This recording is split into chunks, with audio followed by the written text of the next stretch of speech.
সদ্গ্রন্থ পাঠ করছিলাম, শ্রী সত্যেন্দ্রনাথ মজুমদারের বিবেকানন্দ চরিত। এই পুস্তকের আচার্য বিবেকানন্দ এই অধ্যায় থেকে আজকে পর্ব 157 পাঠ করছি।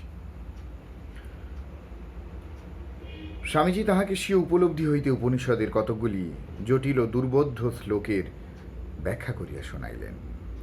প্রাতর্ভোজনের পর অধ্যাপক তাহাকে ছাড়িয়া দিলেন না, এমনকি মধ্যাহ্ন ভোজনের জন্য অনুরোধ করিতে লাগিলেন। সেদিন অধ্যাপকের একটি কন্যার জন্মতিথি ছিল, কাজেই তাহার শ্রদ্ধেয় অতিথিকে বিদায় দিতে পারিলেন না। অধ্যাপক দম্পতি তাহাদের ভারত ভ্রমণ কাহিনী শুনাইতে লাগিলেন। কয়েক ঘণ্টার মধ্যেই স্বামীজি মধুর ব্যবহারে অধ্যাপকের হৃদয় জয় করিয়া লইলেন। নানা প্রকার আলোচনা চলিতেছে, এমন সময় অধ্যাপক কার্যান্তরে উঠিয়া গেলেন। স্বল্পকাল পরেই ফিরিয়া আসিয়া দেখেন স্বামীজি একখানি কবিতা পুস্তকের পাতা উল্টাইতেছেন। তিনি এত অভিনিবেশ সহকারে পড়িতেছিলেন যে অধ্যাপকের আহ্বান তাহার কর্ণে পৌঁছিল না। পুস্তকখানি শেষ করিয়া স্বামীজি অধ্যাপকের প্রতি চাহিয়া বুঝিলেন যে তিনি অনেকক্ষণ তাহারই প্রতীক্ষা করিতেছেন। তিনি ক্ষমা প্রার্থনা করিয়া বলিলেন, পুস্তকখানি পাঠ করিতেছিলাম, আপনি হয়তো অনেকক্ষণ আসিয়াছেন, ক্ষমা করিবেন।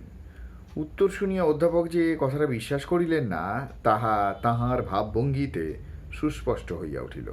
স্বামীজি তাহা বুঝিতে পারিয়া কথোপকথনের মধ্যে উক্ত পুস্তক হইতে পঠিত কথাগুলি অনর্গল আবৃত্তি করিতে লাগিলেন। বিস্ময়ের সহিত অধ্যাপক বলিয়া উঠিলেন, এ পুস্তকখানি নিশ্চয়ই আপনি ইতপূর্বে পাঠ করিয়াছেন, নতুবা কেবলমাত্র চোখ বুলাইয়া 400 পৃষ্ঠার একখানি পুস্তক অর্ধ ঘণ্টার মধ্যে আয়ত্ত করা কেবল দুঃসাধ্য নহে, অসাধ্য। স্বামীজি স্মিত মুখে উত্তর করিলেন, সংযতমনা যোগীর পক্ষে ইহা অসম্ভব নহে। আমার মতে এই ক্ষমতা সকলেই লাভ করিতে পারে। আপনি জানেন আমি কাম কাঞ্চন ত্যাগী সন্ন্যাসী। আজীবন অখণ্ড ব্রহ্মচর্যের ফলস্বরূপ এই ক্ষমতা শতই আমাদের উপস্থিত হইয়াছে। পাশ্চাত্য দেশে অনেকেই ইহা বিশ্বাস নাও করিতে পারেন, কিন্তু ভারতে ব্রহ্মচর্য বলে এরূপ স্মৃতিশক্তির অধিকারী বিরল হইলেও একেবারে অদৃশ্য হয় নাই।